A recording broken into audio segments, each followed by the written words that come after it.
Thank you for coming to our PowerPoint party. We're also recording this so it can live in infamy on some sort of social media somewhere. If anybody ever wants to watch it ever again. That, you know, we're up for the Emmys. I'm sure this is going to happen. Anyway, all right, hello, we gotta everybody. go. I'm ready to roll. Okay, so I thought of all the possible things I nerd out about generally, but I thought poetry was not appropriate for this venue. And then I thought of pasta, and I make a really good carbonara, but I thought, no, where my heart lies really is potatoes. There was never a moment in my family upbringing where there weren't potatoes on the menu. My mother used to freak out if you dared pour out potato water because it could be used for gravy, it could be used for soup. What a waste. The best Christmas present I ever got was when I was in grad school. And this friend of mine, the Buddhist who introduced me to an ingredient we will be talking about, we agreed on $5. And he said to me, you can't come over to my house, your present is everywhere. And I thought, what could that possibly be? He had taken a 5-pound bag of potatoes and reduced it to a pint. And I'm telling you, that was the most intense potato recipe for soup you could ever imagine. It was spectacular soup. Anyway, this morning I'm making what I call potatoes Aunt Ruth. This is the one recipe that everyone in my family says, Aunt Ruth, would you make those potatoes? So I thought, you are my larger family here. Surely you will like these as well. So the trick is this. You can choose any potato of any size, large, small, red, fingerling. It makes no difference whatsoever. I happen to be in the mood for these. What you must never do is peel the potato. The skin is really a plus. Do not peel. And then you can cut the potatoes up, and I'll show you what I do, and parboil them. As you see in my little pan here, I am parboiling these potatoes. Because this is a cooking show, I've already, of course, parboiled potatoes. That was just an exhibit. And here I am frying the potatoes right now. I don't use olive oil, too much flavor. I use something simple like corn oil. And then I wait patiently for them. I spread them out in the pan, as you see. I've already browned one side and I've flipped these over. So they're almost ready for the magic to begin. It takes a little time. You shouldn't rush the browning. It's a mistake to do that. Now, the secret ingredient here that I'm sharing with you today, that is the brilliant reason for this thing working so well, is nutritional yeast. This is what my friend the Buddhist introduced me to. I was trying to learn how to do something more than peas and carrots on a plate for cooking for vegetarians, and this turned out to be the miracle drug. But that is to say herb. So it is nutritional yeast. You see what this looks like? It's superb for popcorn. It's superb to jazz up a little mushroom pasta. But I'm going to use an ample dosage. Watch, ample. I don't stint. A lot. You see, I'm using quite a lot here. Generous serving of this exquisite item here. And then as you see, it just cooks. I'll raise the temperature a little bit here. Just cook it down a little bit, not too much here. And then I flip them. And then you're soon to see something kind of spectacular coming along here. Flip them over. They've already browned on the other side. I don't spend too much time letting them just be with the nutritional yeast. And now the other ingredient that is spectacular, and that is Tamari. Now, I noticed the date of expiration on this, so it's a good thing I'm using it today, ladies and gentlemen of the jury. Just want to say that. Here goes. This is what's important. Don't be afraid. Just really use a lot. Notice how generous I am with it. Fearlessly so. And stir it around a little bit. No muss, no fuss. Let it cook, but don't let it cook too long because you just want it to be really juicy and not dried out. And then what I often do is serve it as a side dish, but more traditionally, I make it with a salad. So I have here on my counter a lovely salad prepared. It is mainly arugula because that's what I happen to have in the house right now. It's my favorite. And I might have some Pottery Barn china. And I take this, I use a larger spatula here to get the potatoes out, and you will see what I do. I just take these, put them straight on the salad, like so. As you will see how nice and tidy this is. There we go. There we go.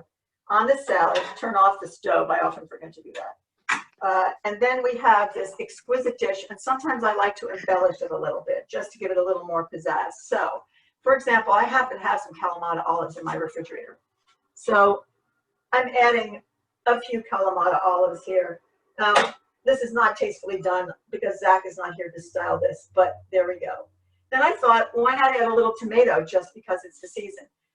So I have these really cute little tomatoes that I'm just going to put here, one on each side. And then sometimes just because I happen to be Swedish, I love herring. And sometimes I just say to myself, put some anchovies in. I'm not doing that this morning because I'm going to have this as soon as we eat. And I prefer anchovies in the evening. And then I sometimes add a little quality olive oil, people, quality olive oil, as you see here. And add just a little bit on the edges, not on the potatoes, so this gets in with the greens. I should have put this on earlier. And a little lemon. I think lemon always is helpful in any situation. And then you just serve it up with some, quality of olive oil is very important, Lillian, I must say. It's just essential. This happens to be imported. One of my friends sent it to me, which is have better friends is all I can suggest to you. These are very good friends who send olive oil. So this is so you see the box here, the can. It's a can, actually. How good is that? And so that is my secret recipe. I used the pot holders of choice, which happened to be made by Zach's grandmother. I also used a pot holder that I made myself because one of my other nerd outs is making pot holders. I think honors is often too hot to handle. That's why I do that. So that is basically my show this morning, and I hope you've learned something. I suggest for you who are vegetarians, this is a way to go. And for those of you who are carnivores, it will set off the dish deliciously, whatever it is that you fix. Now, if there are any questions, I'd be happy to field them.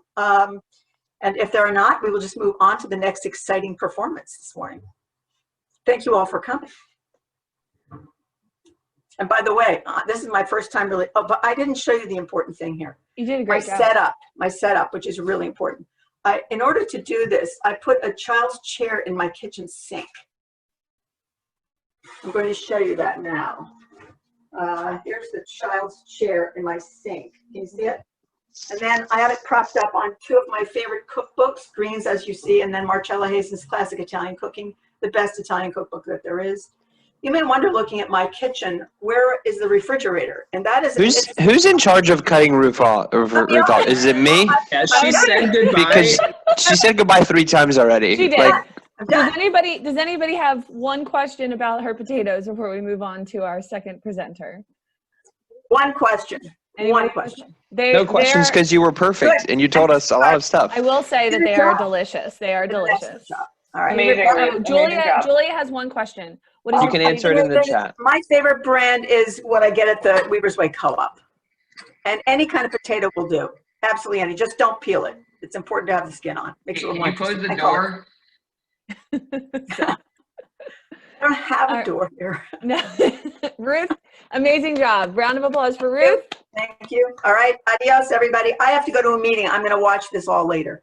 Yes, we are recording. Hi, Ruth. You're amazing. Ruth, you did a great job. Thank you for your patience. Awesome. Thanks for. I'm gonna make Nutritional Yeast potatoes tonight, and I'll send you pictures. It's great. Great stuff. All right. Goodbye, all. Bye. Good job, Ruth. Seth, it's your turn. Would you like to? Yeah, I'm ready. All right, cool. Let me share my screen here. Okay. This is already the favorite thing we've ever done. Okay. Who hasn't wanted to dance underwater, right? I mean, in a fancy Victorian ballroom, it sounds great, right? Well, today I've got a story for you of con men, forgotten hidden rooms, and General Cloak and Dagger. Well, let's start at the beginning, because behind every great hidden submarine chamber lies a great man, right? So I want you to meet James Whittaker Wright. He was a British financier in the 1880s, and maybe he wasn't so great, actually. He got rich quick by promoting silver futures in our fair city, Philadelphia. And he got really, really rich because he was selling the idea of silver to people. No one who ever bought his futures actually got rich. So he was a bit of a con man, and a very successful one at the time. He made himself really legitimate, by heading back to England, buying 3 enormous properties and combining them into one major estate, which he called Whitley Park. On it, there was a neo-Tudor mansion with 30 rooms, pictured, a theater, a bicycle arena, an observatory, and grounds featuring 3 different lakes. 3. I mean, who needs 1 when you can have 3, right? He lived a posh lifestyle right up until he stopped being able to and was arrested for fraud. Now you may be asking why there's a poison bottle on the screen. Well, because once he was convicted of fraud, he actually committed suicide by taking cyanide in an anteroom to the court chamber. So he committed suicide immediately after being found guilty. Quite the dramatic young man. One of Long's lasting legacies is this so-called underwater ballroom at Willy Park. But it's not actually a ballroom. In fact, I probably should have called this How to Smoke and Not Stink Up Your Mansion, because first of all, don't smoke. But what plans revealed later on in life is that this underwater ballroom was designed to be a smoking room. In fact, it was so intricately designed that plans revealed that that Neptune statue on the right side of the screen, smoke would actually billow up out of Neptune's mouth when the room was filled with smoke. So pretty cool. So I touched earlier, oh yeah, fancy PowerPoint thing for Neptune there. So we earlier touched on Whitaker's homestead had sprawling grounds, including 3 lakes, right? Well, all 3 of them were actually artificial. He dug the lakes and filled them in. And when filling one of them in, he created this underwater ballroom. Whitley Park is located in Surrey in England, in a town called Godalming. And it's unfortunate that we can no longer visit because this property was split into 3 different parcels again. And the original mansion burned in a fire in the 90s, but a new property has been built on its site. But unfortunately, they don't take too kindly to people trying to get into this ballroom, from what I understand. But if you're ever in Surrey, you might be able to sneak on it, from what I can gather too. That's it. The Whitley Wonder underwater ballroom. Amazing. Thank you, Seth.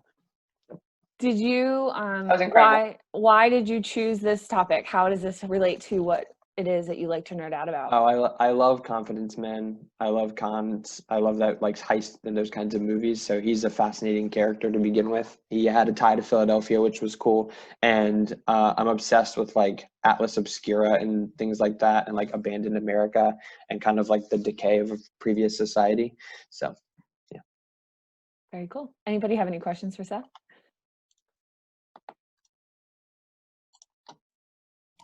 Aced it. Is it possible to go there?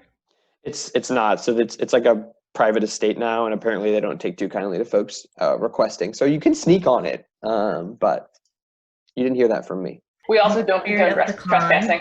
We don't condone trespassing. There was a lot of disclaimers related to your presentation.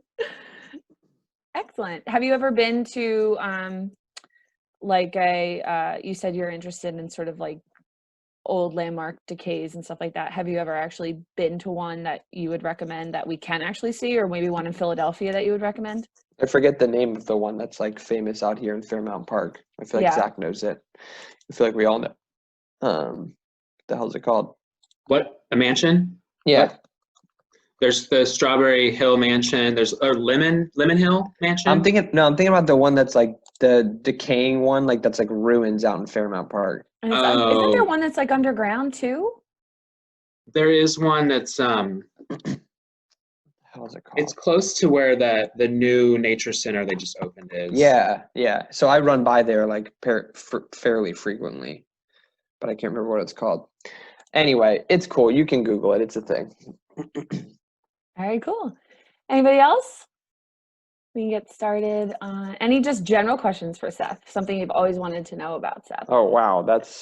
We got 4 minutes to kill. No, I saved time because I was efficient. We're back on track, baby. Lillian wants to know what your social security number is. That is very important. It would give you literally nothing, Lil. All right. You might be worse off if you know it. Excellent. Seth is not an identity you want to steal, apparently. Okay, so I think Jackie Graves is up next. Yeah. I am, yes. I just muted you, but I muted you by accident. I was trying to pin your video instead of. It's okay. It's okay. I am very excited about this for a couple of reasons.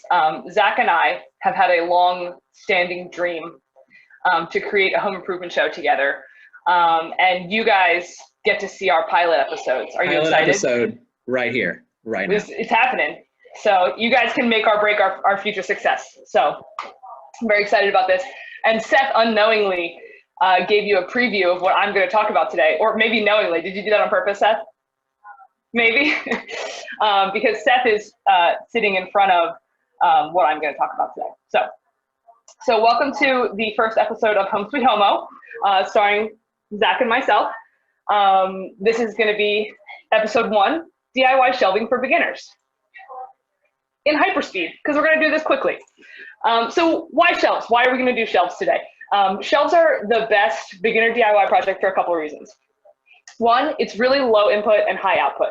Of all the projects I've done in my own home, people are always most impressed by the shelves, and they're so easy. They're so easy. And like the things I've spent much more time on, no, the shelves are impressive.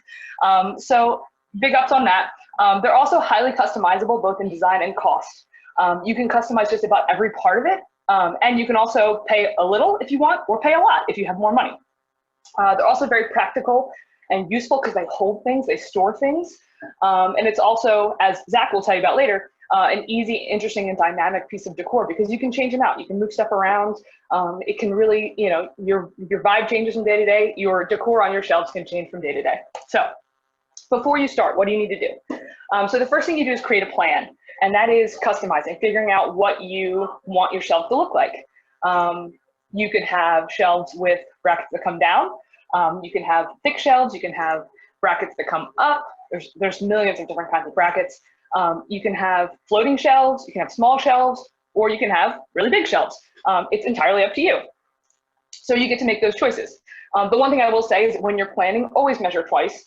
I have been in a situation before where I've only measured once and then I finish a project and I go to put it where it belongs and it does not fit. So always measure twice. That is a golden rule. The second thing you're going to want to do is make a budget. So compare costs, right? If you have a Lowe's, a Home Depot, if you have a 84 Lumber, if you have another store that sells things, if you have Amazon, right? A lot of these things that you'll need, you can find on any of those places. So find the cheapest one. And I also, when I make a budget, I put in where I find the item. So when I go to Lowe's, I don't get distracted because I very easily get distracted at Lowe's. So I can use it as a shopping list, know exactly what I need, where to get it. And you might look at this and think, oh, you know, this is going to make what, 2 shelves and it's $60. That's not super cheap. You're right. But 42% of this budget is reusable.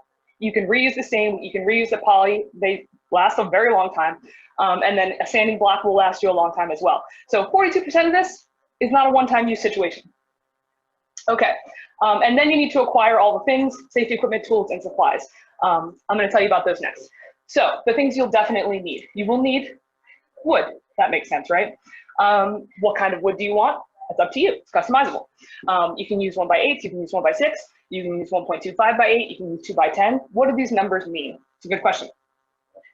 The first number in that is the thickness of the wood, and the second number is the width of the wood, and then sometimes you'll see a third number, and that's the length of the wood. So the one thing to know about wood, though, is that that number is not the accurate measurement. A 1x8 is actually going to be 0.75 inches by 7.25 inches. I don't know why. I think wood used to be bigger. It's smaller now, I guess. What kind of wood you're going to use? There's pine, there's oak, there's poplar, there's all kinds of stuff. Your local hardware stores are only going to carry kind of those 3, maybe some cedar. If you want more exotic wood, you'll have to go elsewhere to get it. But you get to decide what kind of wood you want to use. I use pine. Pine is the ramen noodles of wood, okay? It is cheap. It is awesome. People might judge you for it, but there's no reason not to use it. This is what I use in all my projects. So don't let people badmouth pine. What else will you need? You'll need stain and polyurethane or paint, depending on what you want the wood to look like. If you want wood grain, you're going to want to use stain and polyurethane. If you want something that's sleek and solid, you can use paint. Stain comes in all different colors. You can see kind of, this is just a small sample of what Minwax offers. Polyurethane comes in, comes like paint, right? So like you can choose gloss, you can choose satin, you can choose different based on the sheen. I personally like more satiny things. Some people like glossy things. It's entirely up to you. Another thing that's customizable.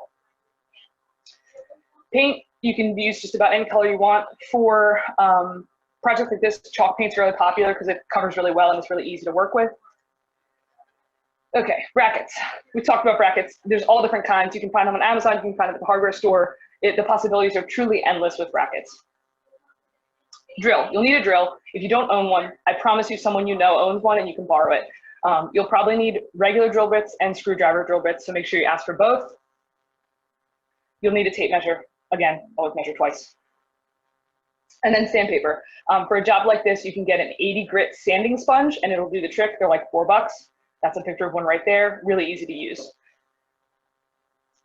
Okay, what might you need? A circular saw. Now, why is a saw optional, you may ask? You're probably wondering. It's optional because at a lot of stores like Lowe's and Home Depot, they will cut any piece of wood once for you for free, right? So if you know your measurements and you go to the store and you pick out your piece of wood and you say, okay, I need you to cut it to this size, they'll do that for you. If you ask really nicely, they might cut it more than once. Who knows? But if you do want to do more projects like this, a circular saw is a really good investment. I own a lot of saws, but my circular saw is probably the cheapest of my saws, and it's the one I use most often. If you are interested in buying one, they're like $40. And this one even has a laser to show you, to make sure you're cutting straight. Also, Harbor Freight, 20% off coupons all the time. It's now $30. You're welcome. Safety glasses. Dust mask. If you are doing your unsawing, please protect yourself. Sawhorses. What's a sawhorse? That's a good question. These are sawhorses. You don't actually need sawhorses. You just need something that will do the job of sawhorses. So you can improvise. Use 2 bricks. Use a cinder block. Use 2 pieces of wood. Use old books. As long as you don't mind them getting paint on them or stain on them, they're fine. Brushes or pads. So if you're painting, obviously you need a brush. If you are staining and using polyurethane, if you're going to stain, you can use these staining pads. They're really cheap. They're like, $1.50 each. I have literally 1,000 of them in my garage. But you can also, for stain, use old cotton. So if you've got an old t-shirt laying around, you can use that as well. Works just fine. For polyurethane, I use these little foam brushes that are so cheap and they're so easy and they go on so nicely. I've tried brushes, like really nice paint brushes in the past. I still like these better. So they're not expensive. Patience. Ample drying time is important. That is the worst part. Other than sanding, waiting is the worst part. It'll take a few days to finish a project like this because you have to wait for the stain to dry and the poly to dry before you can do anything with it. But also be patient. If you mess up, imperfection adds character. It's okay. Okay, so now we're going to get to how to do it. First, cut your wood or have somebody at Lowe's cut it for you. Using a circular saw is super easy. You literally measure the wood, you draw a line, and then you use the circular saw to basically retrace the line. You'll see right here on the circular saw there's a little notch. That notch is how you make sure you stay in line to cut the line straight. So easy. Sand your wood.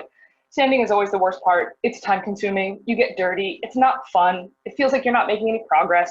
But sanding is important because you can see the difference between these 2 pieces of wood. It looks better when you sand it. The payoff is really worth it. Okay, so finishing your wood, you're going to stain and seal with poly, or you're going to paint. To give you an example, this is a piece of raw wood, unfinished.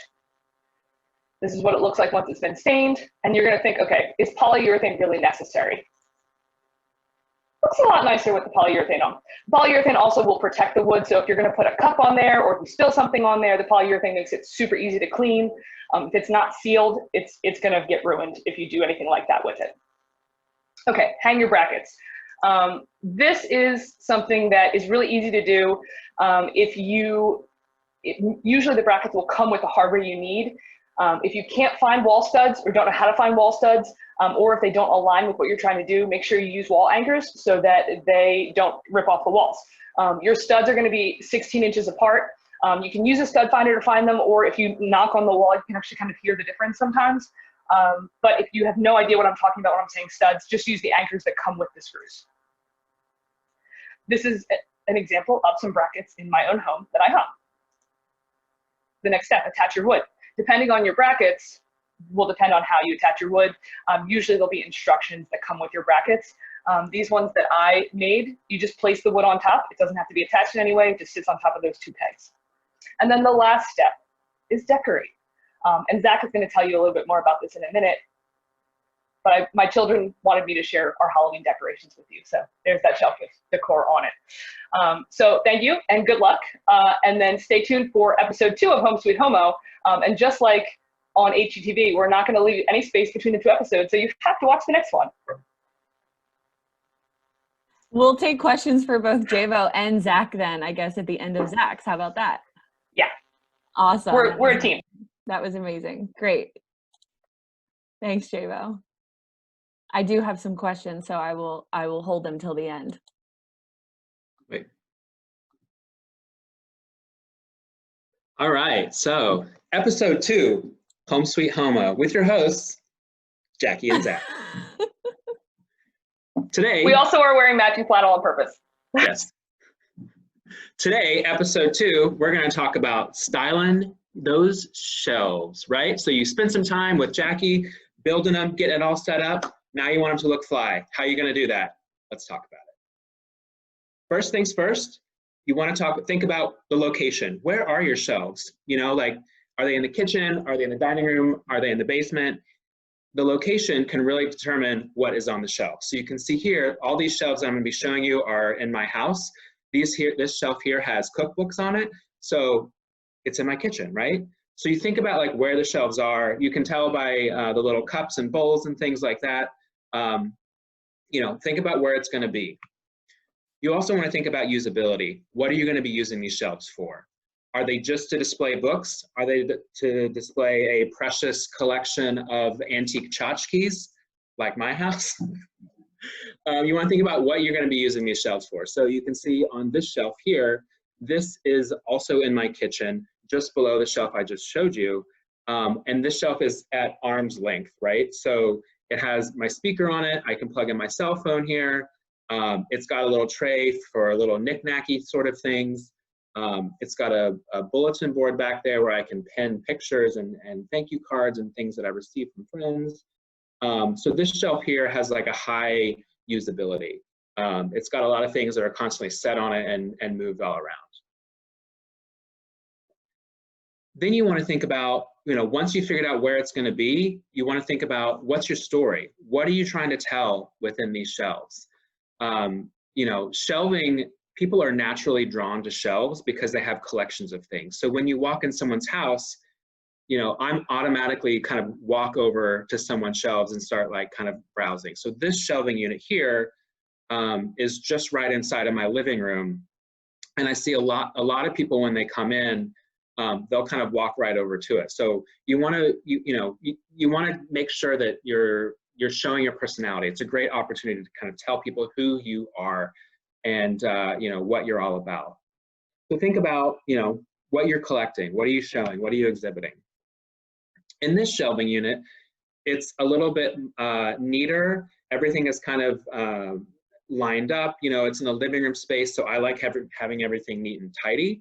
So you can see in the picture on the left here, these shelves, these are our art books, as well as books about Judaism, some comic books. So someone that walks into my house can tell a little bit about my family that live there.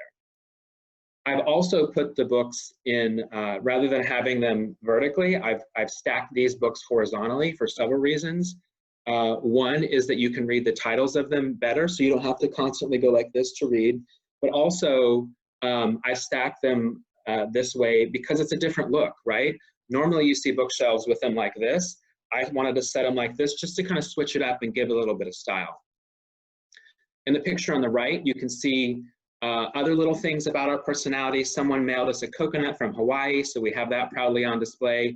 There is a jar that's sitting just behind the coconut that my father gave me, filled with water that he left out over the solar eclipse a couple years ago. He drove to Missouri to leave this water out so that it captured all of the energy from the solar eclipse, sealed it, wrote the date and what it was, and now I proudly sit it on my shelf in case I ever need to drink it and get all that amazing solar energy. There's also a rock from Mexico, a beautiful piece of turquoise, and then the parrot that my grandmother gave me. So, you know, little tchotchkes, little things like that you can use to kind of tell a story as to who you are. So once you figured out where your shelves are going to be, then you figured out the usability of them. What are they going to be for? Then you thought about, okay, what's my story? What am I trying to tell people? You got to fill them up, right? So now it's time to start collecting all your objects, collecting all the things you need to use, to put on these shelves.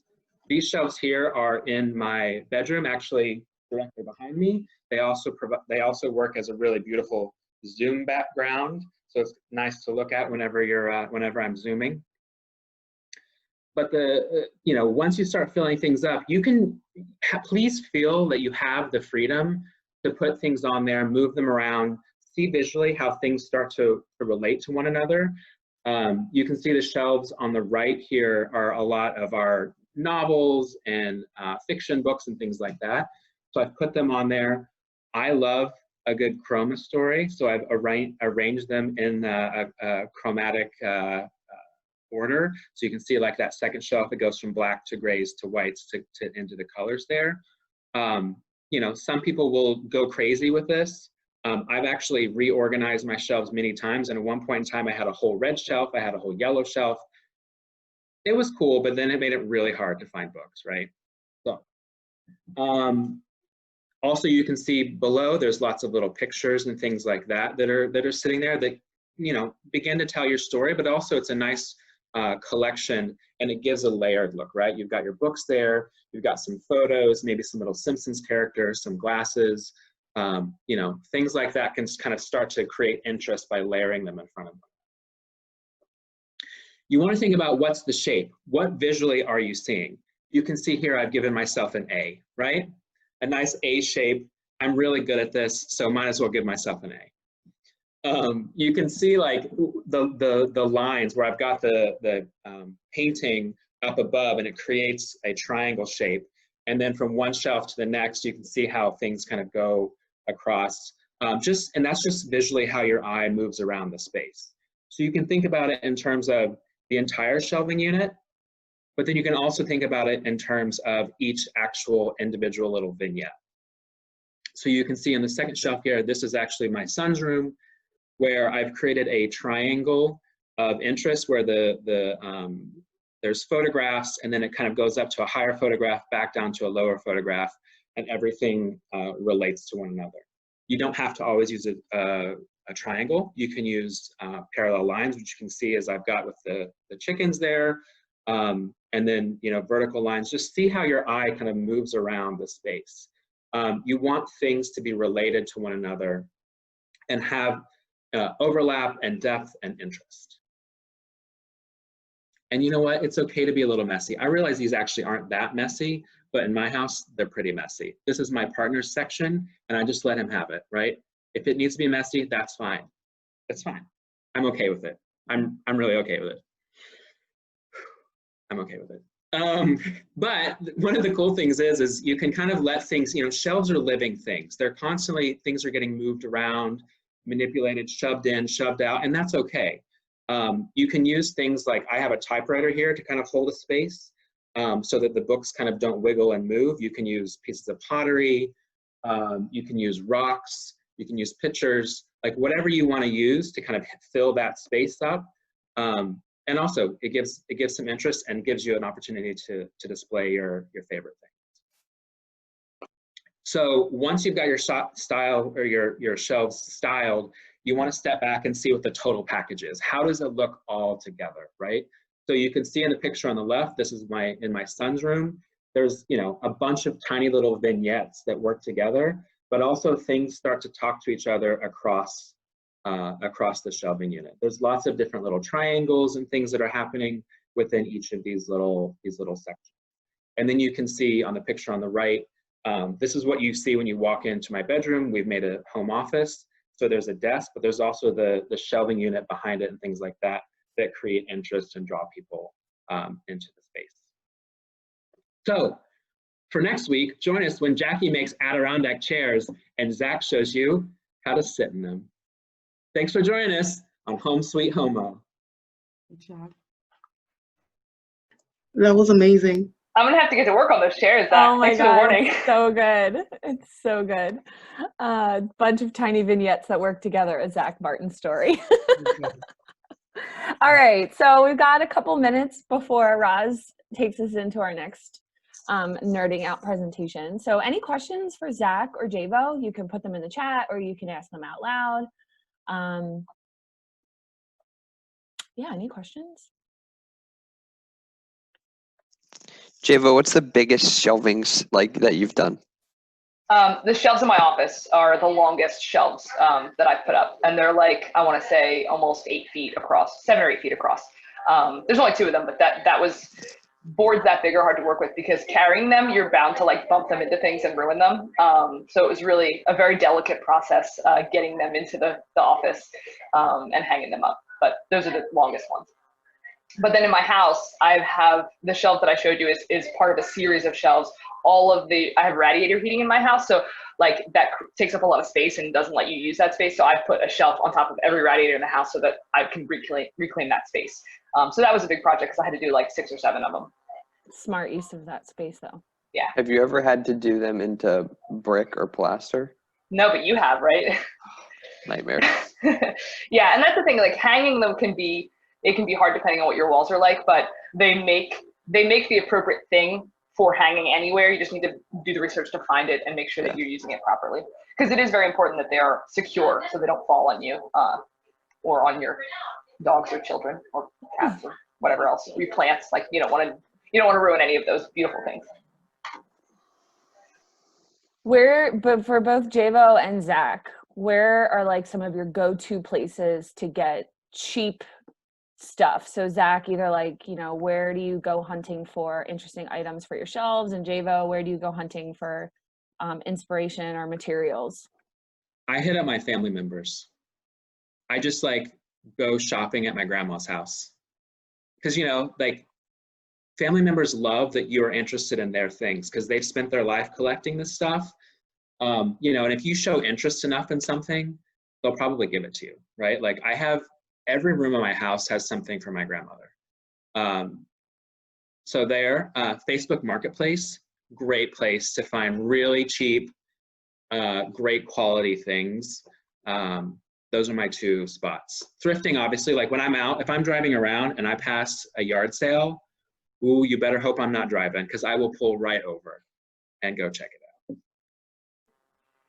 out. Yeah, I think that, my response is much less thoughtful than Zach's, but I think that, for raw materials, I usually go to Lowe's just because it's right near my house and that's the kind, like I said, pine is very abundant there. But like just yesterday, from Facebook, I got a bunch of like oak, live edge oak pieces that I just picked up from someone that was giving them away. So like, you just never know what the world's going to give you. And as far as like tools and supplies and stuff like that, you can actually find almost anything on Amazon if you have Amazon, and a lot of times there is like reasonably priced stuff there. But I really like Harbor Freight tools. So if you have a Harbor Freight nearby, just really good quality, low price tools. Many of my saws are from there, and they're really great. Zach and I actually have the same miter saw from Harbor Freight. And in Philadelphia, there are tool libraries, right, where you could borrow tools? Yeah, actually, that's a really good point. And in addition to that, a lot of people now are opening like maker spaces where they have a friend of mine actually owns one in Jersey, and he just has like a big warehouse and he has all kinds of different tools and like a 3D printer and a cry-cut machine and like just everything you would need to like make something. And you can bring your materials there and like pay like for an hour and just do as much as you can in an hour with all the things. And that's a really good way to not have to invest in stuff that you don't necessarily want or can't store or can't afford right now, but still be able to do a lot of that stuff. Awesome. Well, thank you guys so much. It's 10:41, so we'll move on to Roz. And if anybody watching has questions or wants more tips or tricks, feel free to shoot any of us emails, but we obviously love nerding out about this stuff, so we can talk about it all day. All right. Roz. Awesome. Hi, everyone. Alrighty. So today I will be giving you just a quick 5-minute tutorial on how to get an effortless look so you can look fabulous for your online class. So I am going to share my screen. Give me 1 second. Okay. So I'm obsessed with Canva, so I'm going to be using this for today. So effortless look in 5 minutes. This is my virtual hair salon. In another life, I was a celebrity hairstylist, so I'm fulfilling my dream today. So the first thing I want to say is college is a time to explore, so just let your hair loose. Just have fun. Remember to have fun. So how do we set up for your actual hair day? You want to ensure that your hair is clean and is washed. You can either have it air dry or blow dried. Then you want to set up your workstation. and then gather your tools. So what tools do you need? Very interesting ones, you know, not as fancy as Zags and JOs, but they'll do the work here. So you need hair clips, as you can see here, or you can use the bigger ones depending on the, you know, the length of your hair or thickness. You can use a tooth comb, so something like this. Or if you're channeling Amanda and I, you can use something like Peter print, you know. And let's see what else. You need your flat iron, which is preheated just for the purposes of the recording here. And then your moisturizing serum. So it can be coconut oil or like Moroccan, anything to make your hair look fabulous at the end. And then here, you know, we see the little sparkles because hopefully with the 2 simple techniques I'll show you, you'll look effortless, fabulously, and just, you know, the glow will be real. So the first one here, we're going to use the braiding technique, and I'll show you what it looks like. So let me position my camera here. Okay, so first you're going to part your hair. You're going to pick one section here. You're going to use your hair clips to hold the other pieces back. See here. And then you see, not perfect, but it'll do. And then you're going to take 3 strands of your hair. You're going to braid it. So one crossing over the other. And then while we braid it here, I'll try to speed it up. It's my practice for my YouTube channel here. And then once you have it braided, what you'll do is you'll just use your flat iron, as we mentioned here, and then just go over it. And then you'll get hair waves. You might have to do it once or twice, depending on how wavy you want your hair to look. So that's the first one there. And then the second one is going to be using the flat iron to make curls here. So part your hair again. If we want smaller ones, use another hair clip. You can use a bigger one here so the hair can stay away from your face. Make sure that you comb your hair. If you want your curls to face inward, you're going to have your fingers here face obviously towards the camera here. So you grab your hair, your fingers should show here. You're going to just pull straight forward, and there you have it. If you want them to face outward, we're going to recomb this piece of hair, and then your thumb is going to show towards the front. So you go here. This is harder than I thought. And then you have a more loose beach wave. So that is my tutorial for today. Just remember to have fun. You're your own kind of beautiful, and just make it look effortless. So, yeah. So good. I can never get mine to look, mine with the straightener never goes that easy. So I'll show you again here. I've been doing this since middle school, by the way, so that's— People always say to do curls with a straightening iron, but like I never can get it right. If you want them to face inward, like your thumb will go in the front here, and then you just grab the flat iron, clap it down, and then you twist, and then your finger should face towards the front of your mirror, and then you just pull your hair. Not twisting enough. That looks so good. Effortless. Great job. That is a professional ass curl, dude. That is legit. I know. We need it when we are able to be in the office together again. I will definitely do your hair. I'm gonna bring my straightener. Can we do a hair day? Yes, that would be so fun. I just got mine cut. I have to grow it back out to participate. Yeah. It'll be really long by then. We can do short waves. We can do short waves. Awesome. Does anybody have any questions for Roz? Roz, I just want to say that you're my hero. Yes. I Did heard someone you all. teach you, or did you learn by going to the salon? No, I learned by going to the salon actually. So I'm a visual learner. So I just used Old to watch school. my, I used to watch my hairstylist do my mom's hair. And then I would just ask her like, can I try that on you? And then eventually she trusted me. So I've been doing it, yeah, for a long time. Great. Good fun. It's awesome. And you do your eyebrows too, don't you? do. She's yeah. good. I need that tutorial. Yeah. Eyebrows? I'll These do things that. get out of control. I need to start dyeing mine, I think. They're getting gray hairs. Spoiler. Spoiler for the future of your lives. So let me two answer. Roz, questions what in do the You chat. got lots of questions, Roz. Yes. What kind of oil do you use?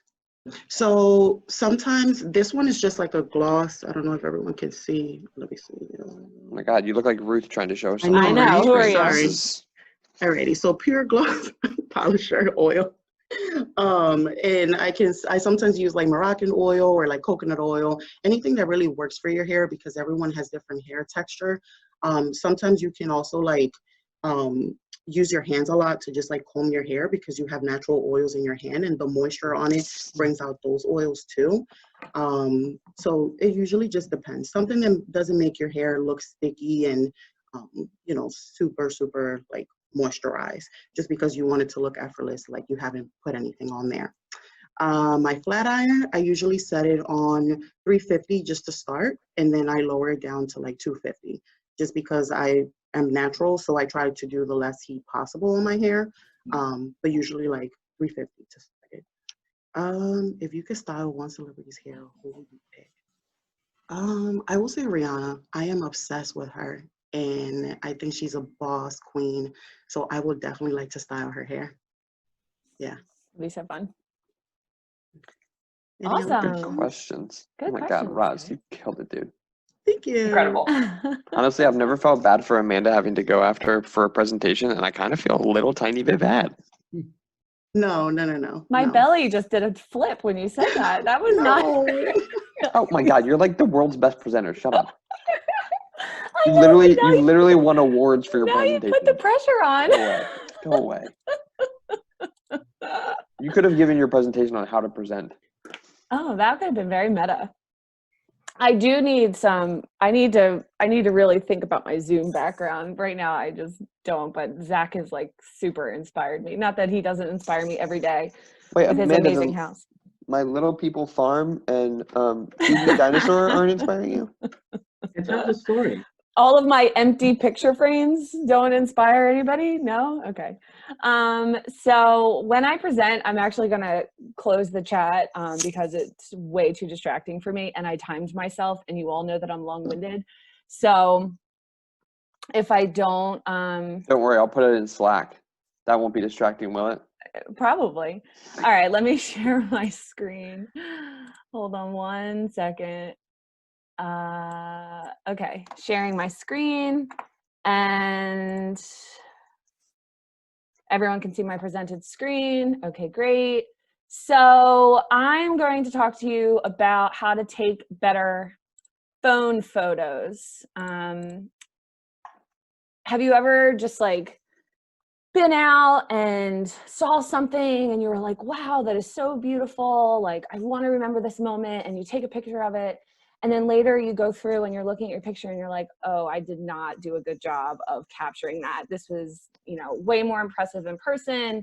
I just couldn't do it. Or on the flip side, have you ever thought when looking at a photo, either one that you took or one that someone else took, like, wow, that is just a really good photo. I don't know why. I can't describe it. It just feels really satisfying. I'm going to teach you one very specific rule and then a couple other little side rules. It's really the only rule of photo composition that you really need. And it's going to help not only make your photos look more interesting, but also help you better capture moments, things that when you look back at them later, it will do a better job of evoking emotion and clearer memories. And once you learn this rule, you are going to see it absolutely everywhere. I cannot turn on the TV or look at a photo, look at an ad, and not see this rule. And you can start practicing it absolutely immediately, and it will completely up your photography game just with your phone camera. And all the pictures that I'm showing you guys today are taken just with my camera phone. I have, obviously, I'm a photographer, so I have a lot of fancy equipment. And oftentimes people are like, oh, you take really good photos because you have fancy equipment. But I promise you that is you know, people who say that your photos are only as good as your camera, it's sort of like a lazy mindset. You want to practice with what you have and get really good. before you move on to needing something like a fancy camera. Of course, along the way, I'm going to teach you more than just this one rule because you all knew me, I can't help myself. The fundamental building block of all of the rules of composition within photography is the rule of thirds. Let me explain. So when you take an image, and you're looking through your viewfinder, you want to pretend that your image is cut by 2 horizontal lines and 2 vertical lines. And what this does is it creates sort of 9 equal mini frames. It also gives you lines in which to organize your photo. And it will give you 4 intersecting points. So all of those points that intersect, we call these the points of interest. You want to think about whatever it is that you're shooting, whatever the subject of your focus is, where it falls along or near those lines, especially where they intersect. So in perfect rule of thirds, your most important points of interest will fall on these intersections. And in doing so, you're automatically going to create an image that feels much more pleasing to the eye. It feels more balanced. A lot of times when we go and shoot something, we put the thing that we want to focus on dead in the center, and that actually does not feel pleasing to the eye. Centered images can feel really closed. They can feel void of context. So when you play with the rule of thirds, it's easier to include things like space and breadth and context and environmental interest, and lead the eye in a way that gives much more intentional focus on interesting lines, shapes, and patterns. So here's an example. This is Watkins Glen up in New York by Seneca Lake or by the Finger Lakes. And you can see the things that I wanted to draw attention to was the waterfall, both the one on the left and the one on the right, the movement of people moving up, the straight lines of the rocks at the bottom. Here's another example using people. These are my 2 favorite subjects in the entire world. This is Lillian and Hazel, my daughters. And you can see here that their eyes and sort of the center of them is positioned along the top right third in that perfect intersecting line. So here's a photo that I took the other day. Is this photo exciting to you? Probably not. Is the subject absolutely adorable? Yes. Does an adorable kid make a perfect or great photo make? Not necessarily, although I will say every photo I take of my kids are perfect. Does this photo feel maybe a little bit better? Hopefully the answer to you is yes. And when you break down why, it's because your eye is drawn to Lillian, but there's also a lot more balance in the space. There's harmony in the trees. You can see the reflection of the water. The lines are straight. You can get more of the environmental context. But wait. Ooh, here's my favorite secondary rule when shooting people subjects, and that is to shoot through the moment. Sometimes it's not about the person in front of the lens that really captures the moment, but it's the emotion, it's the interaction, it's the movement, it's the feeling. So when you are shooting someone, especially people that you love in a really special place, don't pose them, just take a step back, let them interact with the space and shoot through the moment. And chances are you'll capture something that you really love and you want to remember. And it's not just a smiling picture of a person you love in a cute place, but it's something that really evokes a lot more than that. And you can see that this follows the rule of thirds. When you're shooting through the moment, chances are very likely that your camera roll will end up looking like this. My camera roll is a mess and people would hate it, and it makes me crazy when I am trying to find an image that I love. But once you are shooting through the moment, feeling the breath, feeling the space, concentrating on the rule of thirds, you could end up with images like this. And this was just on a hike with me and my daughter, and she was up in this little area messing around, and I just took that. Here's a lovely photo of me taken by my husband. You can tell it's a beautiful location, it's a lovely day, but there's not really a whole lot to it. Technically, it follows some of the rules of thirds in that the interesting subject is sort of at the lower third, there's some sky, but it doesn't really fit the rules. I should be off-centered. You should have more understanding of the space around you. So here's the photo that I took of my husband. And which do you prefer? Which would you have rather had of yourself? We were in Cinque Terre, Italy. And with John, you can like feel the wind on his face. You can feel the ocean breeze. You have more context. You can see the breaking of the waves. And this kind of brings me to my second hidden tip, besides the fact that, you know, John's photo is certainly more aligned with the rule of thirds. And that is to turn your photo sideways, turn your phone sideways.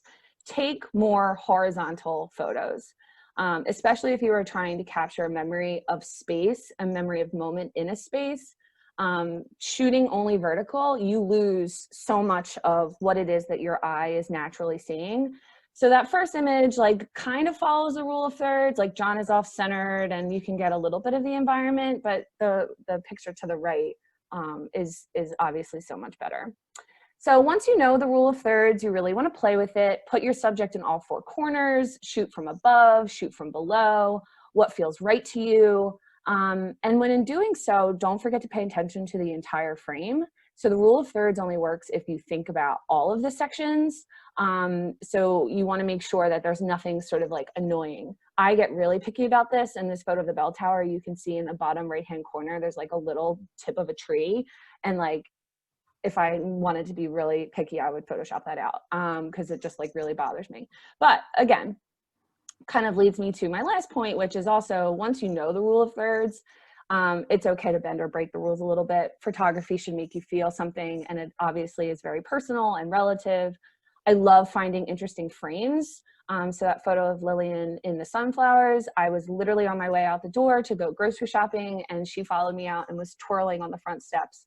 And I turned around and I noticed that she was framed by the sunflowers, and I shot it real quick. Does it follow the rule of thirds? No. Will I look at this image forever and just love it? Yes. Same thing, this was Hazel's very first time on the beach, and John was walking them down to the ocean, and I waited a step back and I captured this moment. The horizon's a little bit too much in the center, but I don't care. I love it so much.